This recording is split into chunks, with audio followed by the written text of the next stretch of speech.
Bollywood producer तथा निर्देशक एकता कपूर मंगलवार दिन ओडिशा विधानसभा रे मुख्यमंत्री चैम्बर रे मुख्यमंत्री मोहन चरण महाजी को भेटी। राज्य गोध्रा ट्रेन नियम को आधार करी तांको चलचित्र साबरमती रिपोर्ट करिथिबारु एकता कपूर सीएम माझी को धन्यवाद जणाइछन्ती। सीएम माझी को निर्देश अनुसार राज्य सरकार लोकों को भावना को दृष्टि रखी 28 नवेम्बर ओडिशा रे फिल्म टिकस मुक्त घोषणा करिथिले। प्रकृत घटना को आधार करी ओडिशा रे टिकस मुक्त फिल्म साबरमती रिपोर्ट करबाकू जनता सरकार निष्पत्ति नेइछन्ती।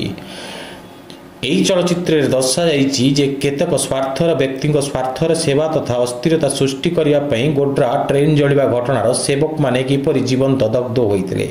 ନଭେମ୍ବର 28ରେ ଏହି ନିଷ୍ପତ୍ତି ଘୋଷଣା କରି ସିଏମ୍ ଲେଖିଛନ୍ତି ଯେ ଏହି ଚଳଚ୍ଚିତ୍ର ଲୋକମାନଙ୍କ ଅତୀତର ଏକ ଭୟଙ୍କର ତଥା ହୃଦୟ ବିଦାରକ ପ୍ରକୃତ ଘଟଣା ଆଣିବ ଏବଂ ସାଧାରଣ ଲୋକେ ଅଧିକ ସଚେତନ ହେବେ।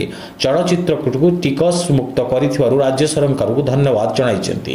ଏହି ସମର୍ଥନ ଆମ ଇତିହାସର ଏକ ଗୁରୁତ୍ୱପୂର୍ଣ୍ଣ ଅଧ୍ୟାୟ ବିଷୟରେ ଅଧିକ ଲୋକଙ୍କୁ ସତ୍ୟ ଆଣିବାରେ ସାହାଯ୍ୟ କରିବ।